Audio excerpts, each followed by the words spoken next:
Hello and welcome to Table of Geequals episode 14. Spoiler alert, no bitching. I'm your host, PigMonkey. I'm your other host, Alex. And with us tonight we have the Geektastic Gavin Carruthers. Hello. And WWLD, What Would Lenny Do? Hello. Gavin, what's new in your geek world right now? Not a lot. I've mostly just been listening to the new Serenity album and playing Batman Arkham City, getting ready for the Arkham Origins. I don't know about this. I don't play anything but MechWarrior, so... Fair enough. You are probably aware that there was a video game called Arkham Asylum. Yes. Yeah, I watched you play it. There was a sequel to it called Arkham City, which was bigger. Well, having killed the Joker and basically wrapped up most of the Batman plots and losing some of their voice actors, they decided for the third one, because nothing succeeds like excess, to make an Origins story. Now, the first downloads are already available. In fact, they have Deathblow as a playable character for these two downloadable levels. So, those of you that liked seeing him in Arrow, now you get to go around crippling people in Arkham. Yay. Is there any other way to go around Arkham? Not effectively. Yeah, that's the safest way to go around Arkham. The best way to travel... attack you, Cripple them. The best way to travel around Arkham is to leave a trail of inmates with broken backs. But it's Deathblow. In theory, he should be leaving corpses. I just have a feeling that it wouldn't have got the rating otherwise. I don't understand these ratings words, because it's like, okay, you can go around the asylum filled with horrible, horrible people and leave them permanently disabled for the rest of their, pitiful lives. But if you kill one of them, you're a bad man. Well, it's Batman. And I think Gotham has the perfect extreme sport, which is crime.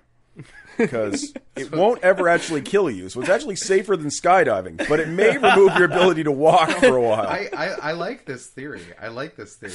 So what you're saying is that these, nobody would ever really buy that there's that many normal criminals in Gotham.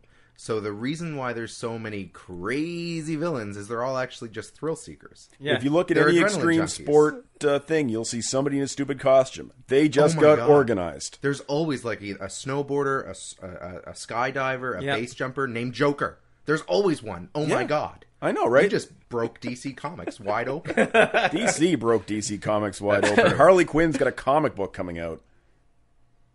I'm not going to say I'm opposed to that, but okay. I like her in Suicide Squad. I've always enjoyed the character as the Joker's sidekick, but there's just not enough there for her own book. Well, it's just I liked the old series, way back when.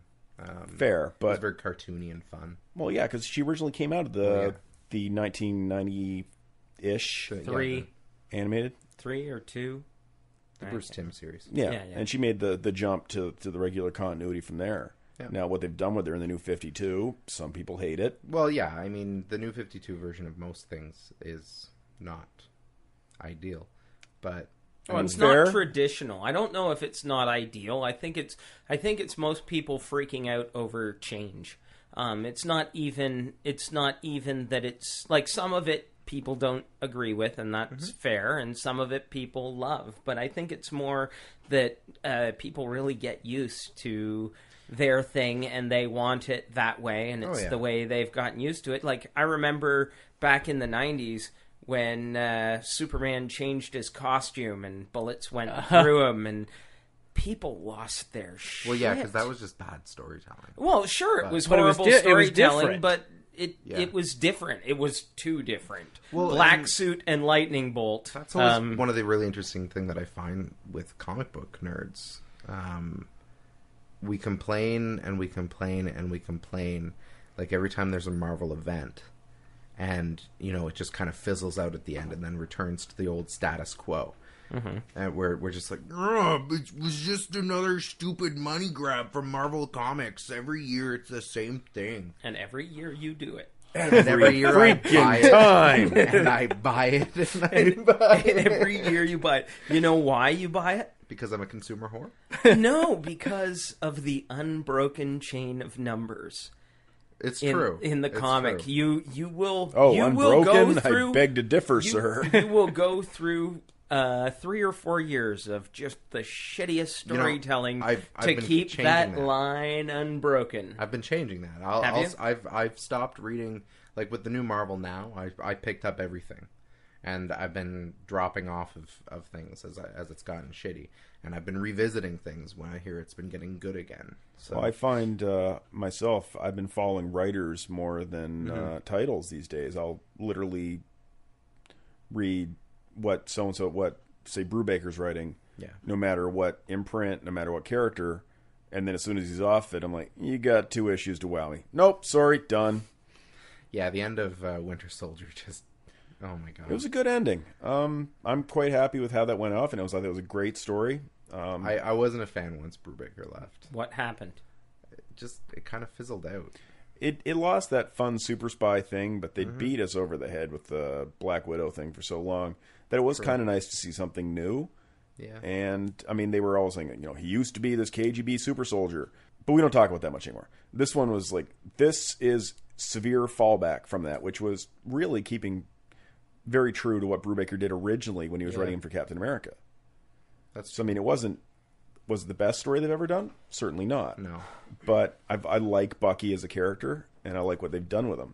It'll be interesting to see if he makes an appearance anytime soon anywhere else. Well, He's going to be in a movie. I suspect that Marvel ties into their movies pretty strong, so I think we'll see him again. You'll probably see a animated series about him.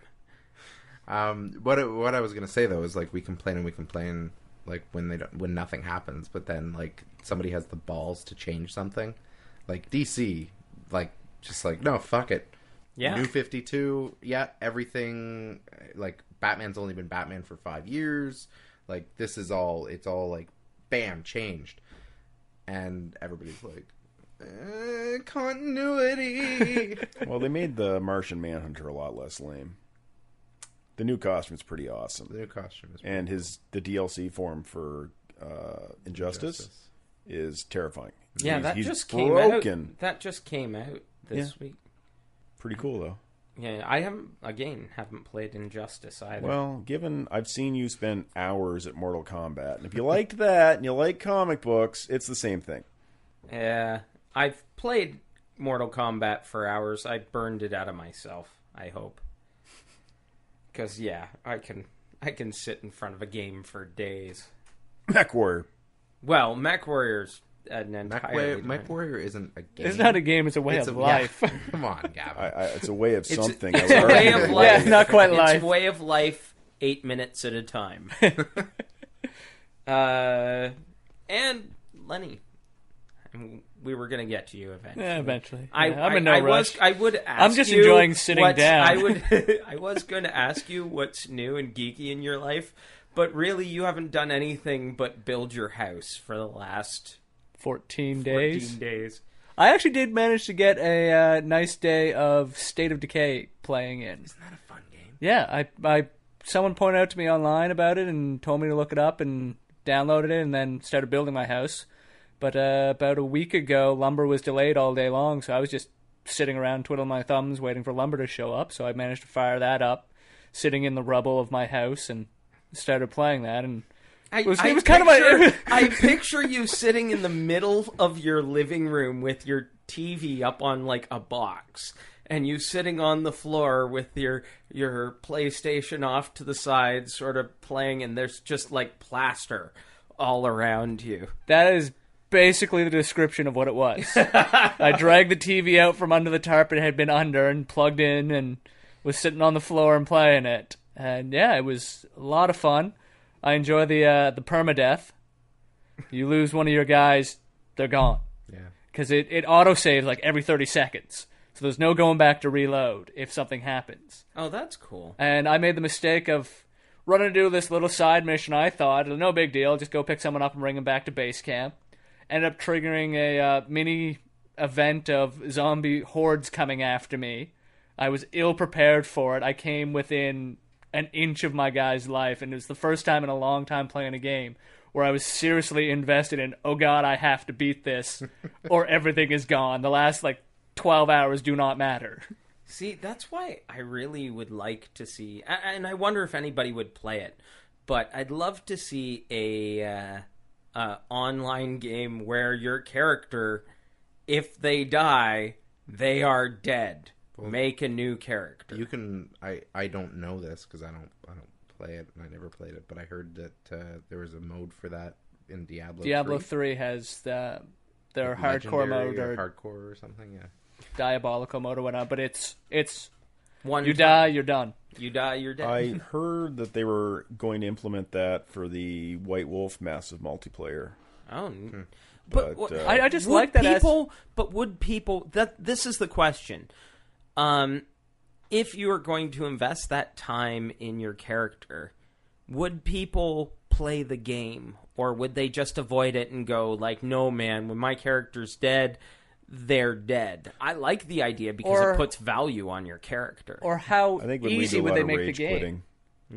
Or how easy would they make the game? Because people will complain of, it's when my character dies, it's over. You make it too easy for my character to die. I want it to be. Well, let's make the jump here. EVE Online. Okay. This is in the Week of Geek this week. This isn't, a 9,000 a piece of programming worth 9. It's a somebody collections of ones and zeros. Somebody took real money that equaled $9,000 and created a piece of code that was a giant ship on EVE Online. And it was lured into a trap and destroyed.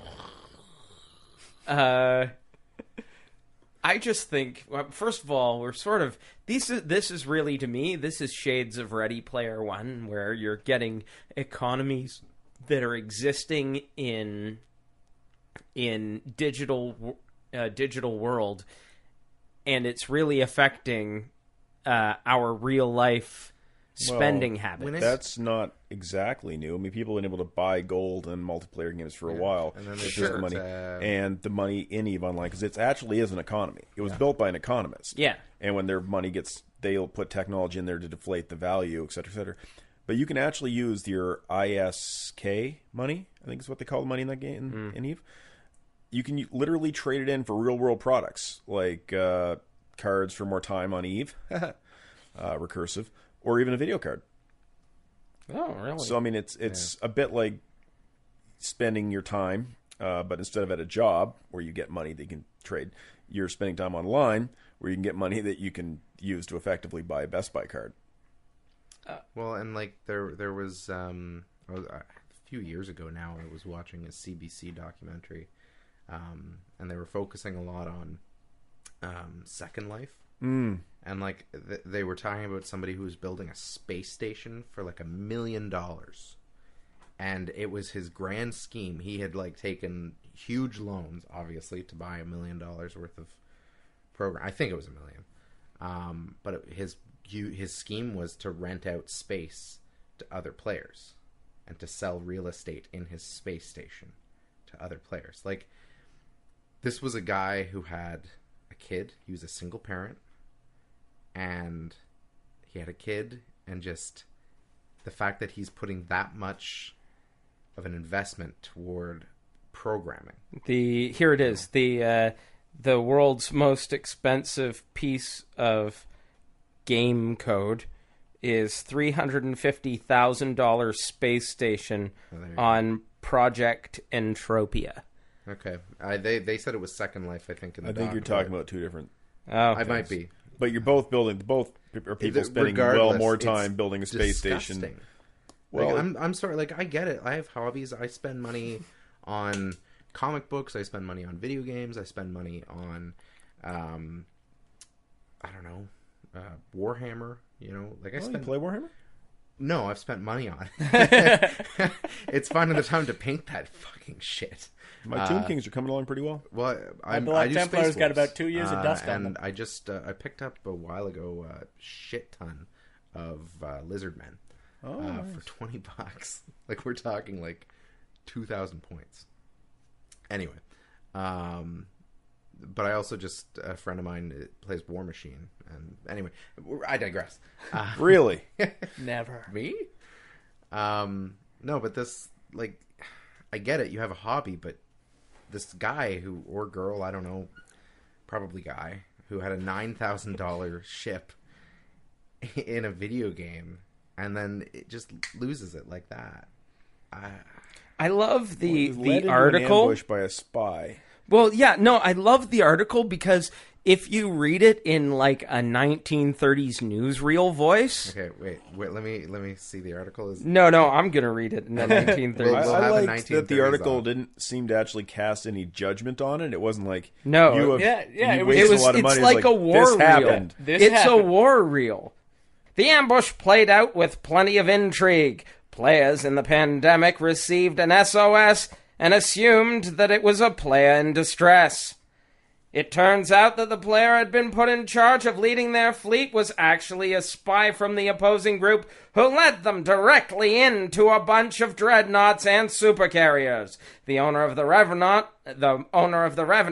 a player named TSID, could do little to stop the virtual bloodbath, and the rest is EVE Online history. This has been News from the Internet.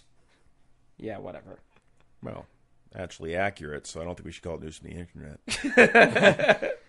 Accurate like, news from the internet. It is cool, and I remember hearing something like this relatively recently. Somebody was hacked or something, or like there was somebody in game. It was a really interesting article. It was a woman who used the fact that she was a woman to manipulate people into giving her Passwords. power, basically. Just like life. Well, yeah. Like, she ended up getting herself into a position where she had legitimate access to like all the guild accounts or clan accounts, whatever you'd call it, and just then took everything. And then the guy who gave her all the access was just like, she broke his heart. He actually thought that, he had a chance. And oh my God. But like, yeah, you hear stories like that and stories like this stupid shit. There you go, people. Never, ever trust a dark elf.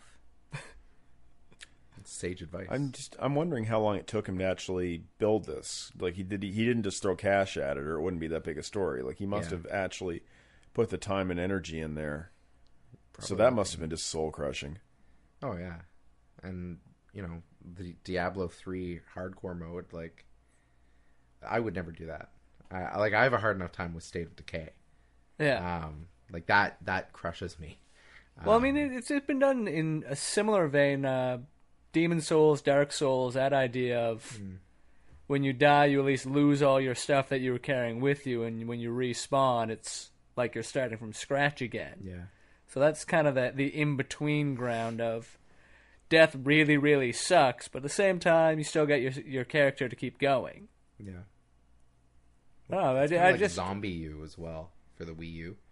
Like when you died, you had to go, like if you wanted any of the cool shit that you had to take your new character, find your old body.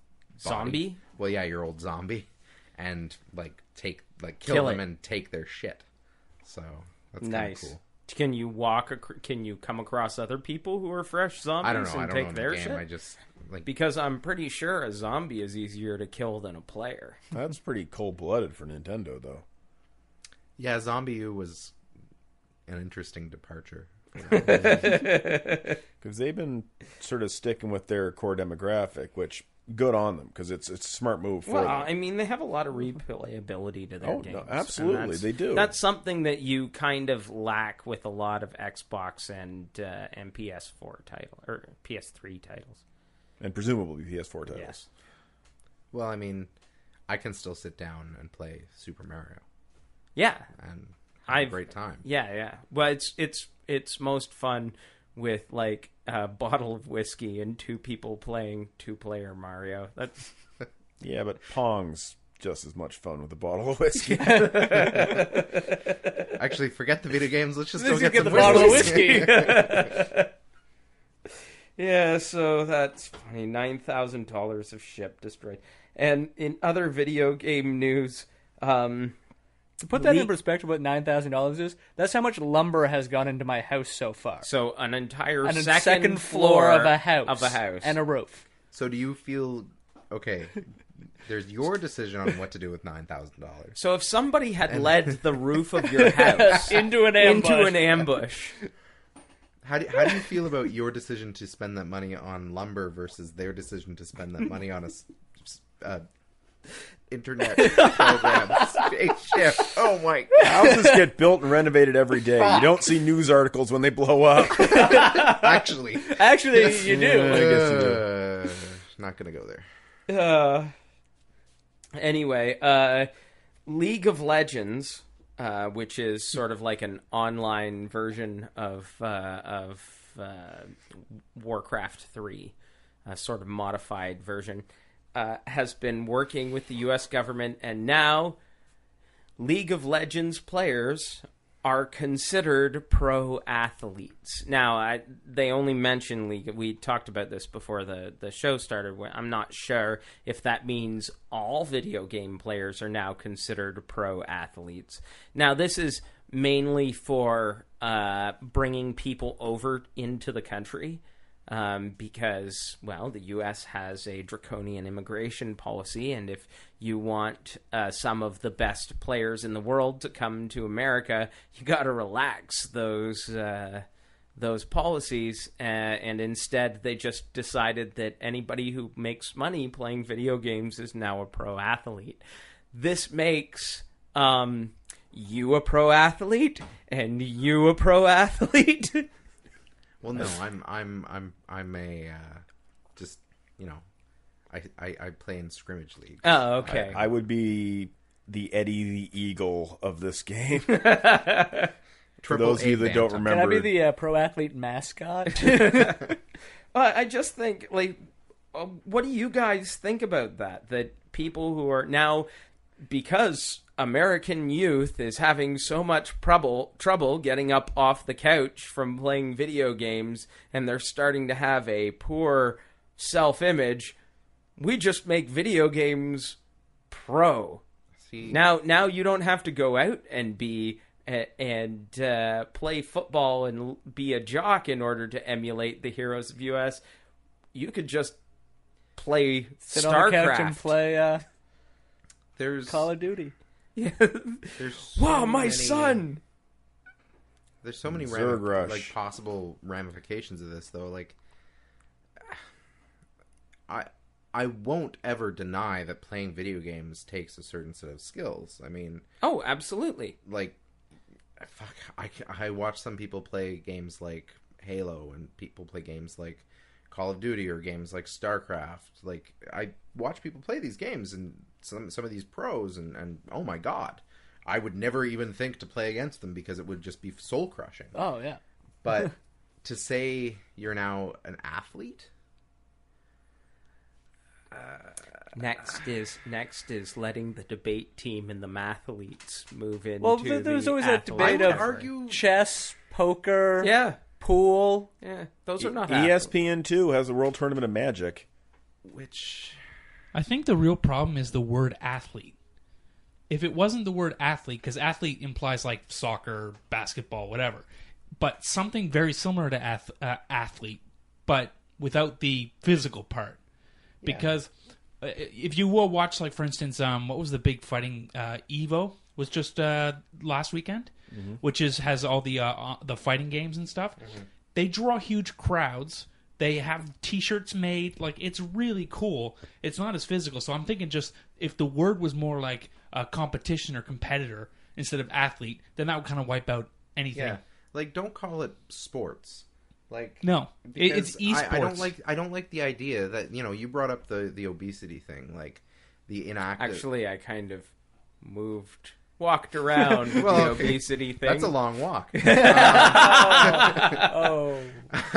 It's okay. I'm fat. I'm allowed to say that. No, but you know, there is a problem with inactive youth, and Yeah. I shudder at the idea of a kid saying, well, it's okay because I'm I'm trying to become a pro athlete. I want to get into the pros with my Halo, Call of Duty, whatever. The kids that are going to be fat fucking kids are going to be fat fucking kids regardless. Well, that's true.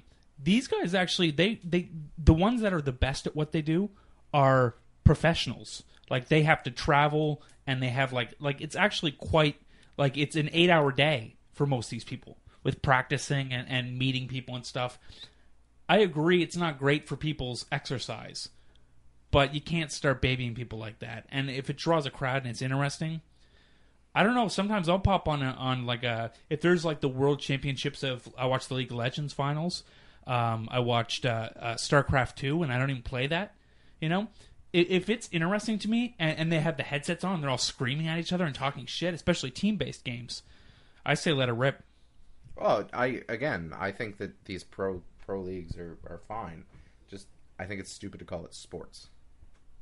I think we all agree on that one. Yeah. But yeah, totally have fun. Like I mean, honestly, you get a lot more action out of a lot of those games than a baseball game over a baseball game. Or like, I love baseball, but that's boring. That's boring ass shit. You need to be drunk in order to enjoy baseball or play golf. Bring a Nintendo DS. Playing 2 sports at once. You could play baseball on your Nintendo DS. Well, you add just 2 words to any sport and it makes it awesome. Mutant League. Mutant I have League. heterochromia. Mutant League football was the best game for the Sega ever. I don't care what anybody says. It was a fantastic Mutant game. League hockey was amazing. I was waiting for bated breath with Mutant League basketball, but it didn't happen. It did have a brief-lived Saturday morning cartoon. Really? Yeah, the main character was a skeleton called Bones Justice. I don't know. You got to go with the old school Base Wars. Oh, wow. For the Nintendo. You got that laser sword, and it was over. Yeah. I am Steal conquering a base? first base. I'm out? Nope. Let me beat the shit out of you. I'm safe. Yeah. Implement those rules into baseball and see how exciting it starts to get. Or start mutating. I think we'd start relaxing the rules on the performance enhancers. I'm thinking start mutating animals to become the teams that they would represent, like the Mighty Ducks. Are all mutant ducks cartoon? That cartoon was awesome. Like I want make that. The Saints a little weird though. Eat stigmata rage. Just the idea that it's so ridiculous. Like there's fucking alligators, there's birds. The dolphins are just flipping. Don't around. act like you wouldn't watch it. The New York Nets are completely fucked. They're just nets. Just like piles of string in the middle of the court. The New York Knickerbockers, they don't even know what they are. They're like, The Patriots is like an entire team of Mel Gibson. Yeah. I was thinking missiles. They're not hitting much, but damn, it's fun to watch the opening kickoff. Sports are funny. Fans of the Xbox. There are still fans of the Xbox? Oh, yeah. And they're really, really pissed off. They're pissed off that the Xbox got changed, and they've started a petition. I guess there's about 25,000 signatures now to put it back the way it was, because we wanted Steam on the Xbox, except that it's not Steam. It's some Xbox version of Steam, but they want it back. To be fair, it's the PR version that we got to hear about. Yes. No idea how it was actually going to be implemented. Well, so a lot of it was a knee-jerk reaction to what PR put out for their release. They're still a ways away from actually fine-tuning the details. But now that they've already said they're going to change it, and there was instantly this sort of pressure lifted and sales of Xbox, advanced sales of Xbox shot through the roof. Oh yeah, I don't see them going back again. They're not going to switch it back, even if you get that. Even if they got 50,000 signatures, that's not enough to support the video game console. 50,000 people are going to buy that. Well, I don't think their original plan was really objectively all that bad. I think they were just a little farther ahead of the curve than people were willing to accept. They were the Sega of this generation. The Dreamcast. I think it was just the presentation. Well, the presentation hurt them bad. Well, The way they presented it. I think Sony sort of definitely picked up the ball on that one. Well, there was a comment going around from some people of wondering how much Sony and Microsoft got together and going, okay, on the next generation, we're doing away with hard copy. It's going to be all digital. And Microsoft went, yeah, sure, and did their announcement, and Sony came up with an excuse to delay their announcement by a couple days to judge the reaction that Microsoft would get, so they could then come out and go, no, don't worry, we're not doing all that crap. Well, it wasn't a couple days. It was like morning and then that night. Yeah. I mean, I have no doubt though that Sony Might have had some ideas may of have following tweaked suit. something in their presentation after the Xbox presentation. You'd be stupid not to. Vitriolic, but I don't know. I don't really give a shit anymore. I personally like the idea of getting rid of the discs. It's the like the cool aspect is like the sharing games amongst friends and family and all that. Like that's cool. The shitty part is the undefined rights with regard to your license agreement, like not being able to sell the game. Well, I have a problem with having to connect to the internet every 24 hours. That too. Your system bricks. That's well, okay. So I buy one of these and I go to my mom who lives in the middle of freaking nowhere. How am I supposed to connect to the internet every 24 hours? My mom can barely get a stable phone line. Yeah. So basically only people who live in urban centers with ready access to the internet, who have cable internet, or because I doubt they're going to include a modem in the in there to connect.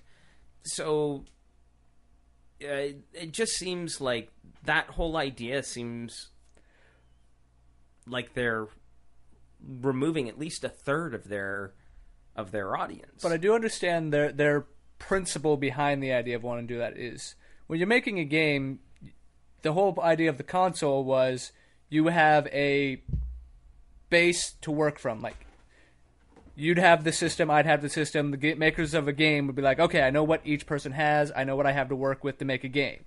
And so they were trying to make a system that guaranteed internet access. And the idea was to try to get sort of a cloud computing going on so that the Xbox would always be able to send info into the internet to do some of the processing to speed up the Xbox. That was the grand dream. How they presented it and the way they were going about it was horrible. Oh, yeah. Bend over, consumers. Yeah. You're about to take this one up the ass. Yeah. It started as a good idea from a programming point of view. If you can have the internet process a bunch of code for you, it'll speed up your system at home. But in order to program a game for that, you have to guarantee that you'll be online. Mm-hmm. Well, I generally do most of my gaming offline because I video game when I don't want to deal with people. Yeah. It's, but you're in a minority now. Oh, of I course. find that most people are using video games for socializing as much as anything else. Or at least trash talking or cybersex. All at the same time. Yep. Moving on, because I don't want to go anywhere. The Canadian Cineplex Odeon theaters have launched the new Super Ticket. A $30 ticket gets a ticket and a digital copy of the movie you just saw. I don't think that's right. I think it's more than $30. But yeah, because you pay the price for the ticket then for like $20 or $25 more. But do you instantly get access to the movie, or do you have to wait for them to release it? I don't know. The impression I got from the news report I saw, other than the article, was that you get it pretty much right there. That might almost be worth it for certain movies. You also get a small popcorn. See, I don't. Are there free I don't refills? like that. For the like, obviously, who wants a like small Cineplex popcorn? Odeon is obviously they've made a deal with the distributors here to circumvent this. But I mean, for the first like 6 or 8 weeks that the movie's open, the actual theater doesn't get very much, if anything, from the actual ticket sales. That all goes to Yeah, because they paid so much to get the rights to play the movie in the first place. So they're basically doubling, they're tripling the price of the ticket, and you get a copy of the movie to take home. well, honestly, in this day and age, if you really wanted a digital copy of a movie that badly, Well, and it's not that hard to get. That's so really an they're interesting. letting you pay for it. That's a really interesting thought. Like, they have an electronic copy, they go home and throw it up on a torrent. Well, there's that. Plus, I wait to know if I like a movie and then buy it. Yeah, I'm with that. Yeah. Like, because if you're buying it before and you go in and you were psyched about the movie, you actually watch it and you're like, this sucked. Now I've spent the extra $30 and have a digital copy of a movie I never want to watch again. Yeah, I don't know. It seems kind of silly to me. I don't know. I think it's pretty sharp because people are going to do that without... Like, honestly, they started it with Pacific Rim, giant robots. I would be very tempted to, and I haven't seen Pacific Rim yet, and I really want to, but giant robots, I would probably be tempted to just walk in there and drop that if I were in the right crowd of people. Like, you have a lot of people who are really excited about this thing. You know, you go half in the bag because movies are so much more interesting. You make bad decisions. Well, it sounds more like the impulse buying at the checkout counter. I think what that's this what it marketing is. for. I think that's what it is. Or it's 5 of you couldn't afford to go, but you can all afford to put in $10 each, get the super ticket, and then they come back with the digital copy, and everybody sits in front of the 52-inch TV with surround sound and able to sit and watch the movie. Nobody has paid their full price, right? I don't know. I think I would like it more if they did it so that after the film, you have the option of going and trading, like giving them your ticket, and then paying X amount to get a digital copy right then. Alex's idea is actually pretty smart, because I know I've come out of a bunch of movies, like, when I walked into that theater, I was like, that was the best movie ever. Mm-hmm. And it wasn't until I woke up the next day, I was like, oh, what was Antonio Banderas doing in that film? So, they could easily have got me walking out of the theater like, oh, yeah. Mask of Zorro 2? Yes, give me... I'll take 5. On the actual promo, it says 1 HD digital copy of the movie when available. And in the article, it says you get to take something home with you, but it doesn't actually work, or you can't unlock it until when it's released. And they say they're entertaining the idea of the digital copy can be released before DVDs or Blu-ray copies, which they do for some movies as it is. So they're cool with that, but they say at this time they're not exactly big on the idea of giving someone a copy that night to go home and watch. So that's not what they're talking about here. See, that's shitty, because I'll totally lose it. I'll lose the copy. And 100%. It's going through the wash. Oh, yeah. And the highlight of paying that much for the ticket would be getting the copy of that new movie that night. Yeah. But that's not going to happen. You need if there's no immediate payoff. Oh, yeah. Because you know how much the theaters you're not going to part with $25 for the promise of the movie. You do get the small popcorn. But the fact that they're still charging so fucking much for digital copies of movies. I understand that when you buy a movie, you're buying a license to watch that movie. I get that. But they spent money, like, it's $25 they're saying, to like... On top of your ticket. On top of the ticket. So, and that's to get a digital copy with all the special features, blah, blah, blah. It costs money to print DVDs. It costs money to do, to pay an editor to do up the whole menu selection and all that shit. You have to pay graphic designers, to do the box art. You have to manufacture all that shit, ship it. which is the huge part. And then Future Shop... Then you got to pay somebody minimum wage to hand them out. To sell it. But Future Shop is still selling them for $20, $25, sometimes $30 a pop. So I know that Future Shop has really shitty margins, but they're dealing on volume. But it's not computing. They're charging too much. This is why, in the article they say, oh, the DVD market, the bottom fell out of it. And, they're not having an easy time filling that with digital sales. Well, no shit. You're charging too much for digital sales. People expect if I'm not getting an actual hard copy, it should cost less. Because what if it's on me to back up my hard drive now? I've gotten when you buy a special edition of a DVD, sometimes you jump from the $24.99 to the $29 one, you'll get the free digital version with it. Yeah, that's kind of cool. That is, because I like the idea of if I have a movie I really like. I buy it. I have a hard copy still kicking around, but I can put it on the ever-increasing hard drives or whatever, just to have it Put it around. on a tablet. You can walk around. You have it on your tablet. Yeah. You go traveling. You've got the movie that you love to watch. And sometimes, honestly, my DVD shelf is right there. I'll get it from the internet. And it's literally a 5-second walk, if that. If I prance. But I gotta walk around the couch. Well, sometimes I just click it and I'm like, it'll go a megasecond, and in 15 minutes it'll be done, and then I don't have to take a DVD out and fucking play with menus and hook a DVD player up, which I don't usually have. Sometimes and the unskippable previews sometimes. Right. So it's fucking bullshit. Yeah. I paid to see this movie.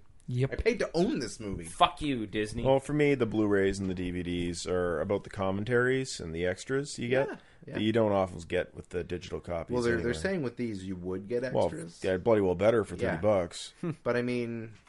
Because, honestly, I can wait 2 days after the digital copy is released and buy the damn Blu-ray anyway. Yeah. I mean, it's not the same as music, in my opinion. I think that music has really kind of hit its stride as far as buying digital content. You buy some music on iTunes or Amazon or wherever you're buying your music online, if you buy music online. And it's relatively inexpensive. You have a choice of buying individual songs. Now, I understand that there's still a lot of bullshit about how much artists are getting from that and how much is going to the fat cats and their penthouses, blah, blah, blah. And yeah, that's shitty, and that's something hopefully that'll be worked out. But I mean, as far as on the consumer end, I think that that's great. $10 for an album. I think fair. they've definitely... They're reaching a point where they've got it more or less figured out. Yeah, they've hit their equilibrium. Yeah, they've learned their lessons. Think about how many times you listen to an album. You're going to listen to it in the car, or when you're walking, or when you're doing dishes, or as you go to sleep, or just having people over. You're going to listen to it over and over and over again. The amount of use that an album is going to get for $10 is phenomenal. A movie, let's be honest, even if it's your favorite movie of all time, you're probably not going to watch it more than once a week, if that. That's a fair assessment. Unless you're my sister. My most obsessed. Oh yeah. I only ever watched the Blues Brothers once a week. My sister watched the Titanic every day for 8 months. The Titanic. That was an anomaly, that though. There was some mass hypnosis. There was something in the water. I almost didn't make it to that theater alive. There's subliminal messages encoded in Celine Dion songs. There's something in the water. It's Leonardo DiCaprio. That's pretty much the joke that almost got me killed. No, but my favorite movie, I don't know what my favorite movie is. Let's just fucking say The Big Lebowski. Ferris Bueller. Yeah, Big Lebowski. For me, Ferris Bueller would probably be one of my favorite movies of all time. Fair, it's a great movie. At most, I'm going to watch that once a month. At most. But then there's all those other movies I want to watch. So I don't get how they can justify spending charging you that much money, because people will pay it. It's true. I guess you can charge what the market's willing to bear. Capitalism. Well, and the thing is, I have it before everybody else, so that you're paying $25 for for bragging 2 days. rights. No, 2 days of status is what you're doing. Oh, I've got it 2 days earlier. Everybody come over to my house. We'll watch the movie. We'll have whatever. Bring the dancing girls. We'll have a sexy movie watching party. Okay, I have to get invited to your movie parties. Is this a normal thing? Have people been doing this whole time? Because I feel like I've been missing that out right on there a is lot. why I dropped off of social media. One interesting thing that I found a couple weeks ago, Empire Theaters. Sobeys sold Empire Theaters, or Empire sold Empire Theaters to Cineplex Odeon. Yep. Oh, Yeah. so we only have the one chain now. Well, but we have the option of the golden ticket there. Yeah, so if you want, when Cineplex Odeon comes in, you can... Yeah, no thanks. Hey, free small popcorn. You know what? I'll get that small popcorn off a torrent. You wouldn't download. Hey, with 3D, I will With download 3D printing, when it's not 3D that far printing out. comes, I will download a small popcorn. You monster. I am. Orson Scott Card. Everybody's favorite gay hater. Responds about a gay and lesbian call to boycott Ender's Game, the movie coming up. And it's not really so much of a response as a verification. Acknowledgement? A verification.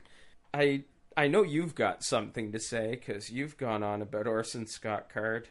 Well, he's just proving yet again that he's a dick. I'm not surprised. What I do find hilarious is that he's all like, I hope that they will practice the tolerance that they've been so ready. Like, I'm paraphrasing here, but I hope that they'll practice the tolerance that they've been so keen on pushing, like on pushing us to have. Now that the tables have turned and blah blah blah. Like, well, first of all, the tables haven't turned. no, they haven't, because this is still a group of people that are heavily marginalized to the point where young kids are killing themselves because they're being made fun of in schools. Yeah. Okay, they can marry now. That's fucking awesome. They can be as miserable as every other straight couple. And now, oh my god, all the there was that thing on Funny or Die a long time ago. It was a Prop 8 musical. All those divorce lawyers are just going cha-ching, cha-ching, cha-ching, cha-ching. Because they'll have divorces just like everybody else. Yeah. Because marriage is crazy. Sorry, guys. Not exactly. how's your a life spoiler. going so far? But, I'm stuck because before I knew he was batshit crazy, I loved Orson Scott Card's stuff. Like, I used to read a lot of his, like, Ender's Game, and it was a great book. I love the book. People of the Fringe, where it was about the point where I realized that he's he's kind a of from the fringe. little Mormon-y for my taste. Well, I don't think he's Mormon. He's like... I didn't say Mormon, I said Mormon-y. Mormon, sorry. And He writes so he can make more money. Oh! So, I want to see this movie. I really do. Yeah. But I 100% agree with this group of saying boycott it, because we should point at assholes and say, you, sir, are an asshole. And I mean, that's our job as a society. the one way that we can enforce pointing to the assholes is by not supporting their works. Yeah, vote with your wallet. Yeah, it's like the... But I don't Well, want to I see, think I don't it's want to watch the After only Earth way again. to vote anymore. You use your little pieces of paper as you're voting, and what you do is you don't give your votes. 1 million votes, not for you. I wish I had 1 million votes. But it's like the Chris Brown bullshit. Oh man! Like, that's... Well, I'm less torn about that because I didn't like his music to start with. Well, but, yeah, it's not like... I was just more impressed that a felon was making it into the country who was still on probation. That's Well, not and actually not- that's what I was blew trying to up in figure his out. face, right? It might actually... That's get actually people not that hard. You just have to fill out some paperwork, and it takes about 15 days to process it. and have a lot of money. Well, not even that much money. It's actually fairly inexpensive. A couple of bars I worked at where we were bringing in hip hop acts from the States, some of whom band members had weapons charges. But were they currently on probation? Yes. Oh. Learn something new every day. One of them walked around the North End looking to pick fights. It was a weird night, but getting that paperwork done and all that was actually not that big a thing. Now, it fell apart a couple of times because promoters were just like, we're huge fans. Why would anybody stop this? And nobody bothered to check to see if the guy could get into Canada. But it's actually not that hard to do. And, I mean, the guy obviously did what he did. And people rightfully feel pretty annoyed about it. So certainly doing something to protest it, and even if they're not successful, and they won't be, let's be realistic, at least they're getting the word out. Those are saying, like, we don't feel good about this, and we're discussing it. So, mission accomplished there. Now, the Company House, one of my favorite little venues in Halifax, is doing a show that night as sort of a counter show. Like, and the Company House isn't huge. It's not going to draw enough people to actually make a dent. Yeah. But they'll have a great night at it, and it's for a good cause. So, I mean, if Chris Brown wanted to clean up his karma a little bit and throw some money at a couple of charities while he's here, fantastic. See, but here's the thing. I feel that he's shown an absolute disregard and just... he just doesn't care. It'd be one thing if he was sorry for what he did. Yeah, like that would be something. Like I will always argue that people can change. Yep. If they put in the effort and they try hard enough and blah blah blah, they can change. He has not shown that he has any willingness to change. He doesn't even have any desire. He's not coming now anyway because he's been picked up for parole violations. Is that how that's spun out? I didn't hear anything. I saw that. I saw that he would be, going back to talk to the judge at some point. Oh, okay. Maybe I probably he scanned it really quickly. Yeah. It wasn't. But I mean, what? Guy's a douche. Yeah. I mean, you pick your celebrities, and the guy has made his money off of being a thuggy douche. Yeah, but I mean, James Brown was done for marital abuse. Yeah, and we'd still all go see him quite happily. I think he'd break a hip. You tell me you wouldn't go to see that? That's a good point. Well, I mean, they're one of the interests. Like, there were many back and forths all over Facebook and Twitter and all that bullshit. But I mean, some people had a good point. Like, if you don't want to support him, then don't go. Then go, yeah. No, which is absolutely what I agree with. Yeah. The only part of the whole thing that's really sticking in my craw is when our mayor said, we should start putting once the government gets in on this... That's him trying to play to the popular vote. I'm not arguing that, because that's exactly what he's doing. But when you start saying the government's going to start mandating who can and can't play, that is a really stupid, slippery slope. Yeah. I mean, our government's been we whittling away from different sides on that one. We've already got the bar set so goddamn low. The great thing is we can just say our government, because it doesn't matter if we mean municipal, provincial, or federal. Because it's all fucking shitty. So low. Well, I love it. They're not even the Conservative Party anymore. It's Harper's Conservatives. Oh, really? Oh, yeah, it's like... Yeah. They've worked hard at distancing themselves. I don't know who's distancing themselves from who, but it's getting really tense. And I think we're going to see another... I don't think they're stupid enough to have another right-wing split, because that did not work out well for them last time at all. And so Table of Geequals will not be broadcast tonight. In exchange for a tense political debate with some fat guys on the couch. Orson Scott Card. Douchebag. Right. Oh, well, agreed. And it's unfortunate, because I really do love a lot of his body of work. It's just I can't read it now. I honestly thought you were going to say that's unfortunate, because I really do love douchebag.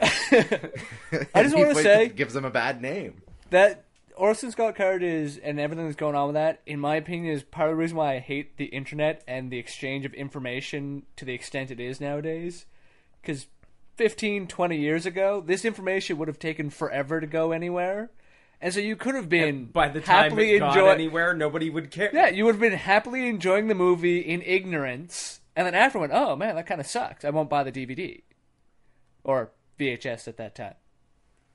So it kind of sucks a little bit that now that you get this information so quickly that you actually, there's more layers to just going out and enjoying a movie now. There's actually, so it's right up there with buying clothes. Of now that you know where the sweatshops are and what companies, what brands use. And they show pictures of the kid who made. Yeah, my you're like, shirt okay, on now the I can't, TV, I can't continue just living in ignorance. Sure, you can. Well, Just ignore. That's what the majority of the populace does. You could educate yourself, or you could watch this shiny object. Put your iPad Oh, so that- down and oh, get it's to the my next problem. subject. Next on the X Factor. Finally, tonight, Glee star Corey Monteith, dead at 31. Heroin is a hell of a drug. wait. Was this because he was graduating in the show? Or had he already graduated? He was 31. How the hell He was did playing you a get- high school kid. How do you get to be a 31-year-old guy playing a high school Andrew, kid? you're my age. You remember 90210. Let's. Okay. We- No, we can no, ex- no, I we don't can accept actually. that. No, I don't. There were Dawson's there Creek? were way cooler things on than 90210. V, as I recall, but Yeah, V, no, Buffy the Vampire Slayer. DSV. The people who were on that show. Yeah. DSV was on at the same time. Sequest. Sequest, Sequest. DSV. Nice, but I mean, my ignorance showing here. I don't actually know anything about Glee beyond that. Apparently, they sing, and that's when I changed the channel. So I'm not even sure which character he played. I'm assuming it's one of the main ones. One of I the didn't even main look at the teen picture of the guy. heartthrob I'm like, ones. He played like a jock who Yeah. Who became... I knew he became the was star. Yeah. Yeah, because that's what believes jocks And then do. in slept with himself. several of the girls, might have knocked one up, and, Good for him. you know, all the normal high school stuff. that you do when you're 31. Yeah. Dazed and Confused, anyone? I keep getting older, but the girls stay the same. Yep. Arrow. Fantastic show. Fantastic show. Loving it. Really? Yeah, it's cheesy good fun. Anyway, Summer Glau is joining the Arrow cast. Really? Yeah. Apparently, as a rival corporation trying to take over. She plays the rival corporation. Yeah, She is an entire entirely. She corporation just- by herself. us. What? Buying that DVD No. season. What? An army of Summer Glau asking me to join you? No, I just like the idea of her like As a voicing giant. a giant amorphous blob. So, do we know what character she's playing, or just that she's the head of the corporation? She is actually going to be playing. I'm just looking it up right now. Vice President of Acquisitions at Stellamore International is a company trying to take over Queen Consolidated. Well, I mean, I know that some of my favorite stuff in the original Green Arrow comic series was when Queen Industries went under, and Green Arrow was just a broke guy. And he was working at Sherwood Florists. Yes. I was, told you that Longbow was Hunters. Longbow Hunters. I told you would love Green Arrow. Well, After it's the one of Longbow the Hunters. it's one of this more solid Green Arrow series. I'm not denying that.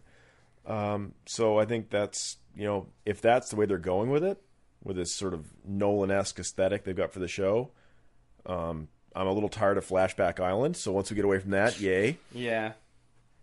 haven't seen the show at all. There it is. She's going to be playing Isabel Rochev, a character that appeared in the comics in 2010. Lots of potential there. And like I say, it's a fun show. It's not necessarily a great show, but it is a fun show. And they throw in enough nods to the comic that I can always go, yeah, I got that one. I like some of the ways they portray some super characters as like Deadshot. I really wish they had made Deadshot a little more, I don't know, deadly. So in Arrow, they obviously have a lot of DC characters. Or a fair number? I would say they've got homages to various DC characters. Yeah, Now, because are they all powerless? Like, none of them Deathstroke have is powers, nothing right? like Deathstroke. Well, yeah, they're basically most of them are sort of Really good at Batman what level they do. ninja types. Okay. Black Arrow, Deadshot's got a cyber eye now, which okay, sure. That's supposed to happen. No, it's not. What was the... That's a mask. His eye is completely normal. Oh. Don't test me on this. If you he's haven't Phantom read of the Secret Opera? 6, you go read Secret 6. I haven't just read for Right the, just now. for the listening audience at home, Gavin has that crazy look in his eyes right now. Well, Apart from the times when he doesn't have the crazy look in his eyes? He sleeps sometimes, I assume. You have no proof of that, but That's why I said I assume. you're familiar with Gail Simone. Yeah. It's one of her best titles ever. Oh, okay. And it was Deadshot, Bane, and a bunch of other sort of B-list villains just kicking ass. And it was really stupidly well done. Like, cool. Better than it had any right to be. I missed it the first time through. Somebody threw me a trade, and it was worth it. I was stunned. It was so good. I'll have to borrow that. Anyway, we're definitely coming to the end of the night, so I want to thank Gavin Carruthers. My pleasure. And Lenny Langdon for being here tonight. Is it night? Well, it is night here, but whenever you I listen, I go back to work on my house in about 5 hours. So, so this was a nice break. Yeah, a chance to sit down. It was great. Okay, well, if you've got nothing to do, show up at Lenny's house. He'll have you hold up walls while he nails them in place. Well, we need people to bring shingles up onto the roof. Oh, right. Well, I will wait until that is over before I show up to help you out again. Thanks for the warning. Okay, well, I'll leave the chimney bricks to you then. Oh, perfect. Oh, that's excellent. I'll get John right now. Yeah, there we go. I am your host, PigMonkey. I'm your other host, Alex. And that is the show.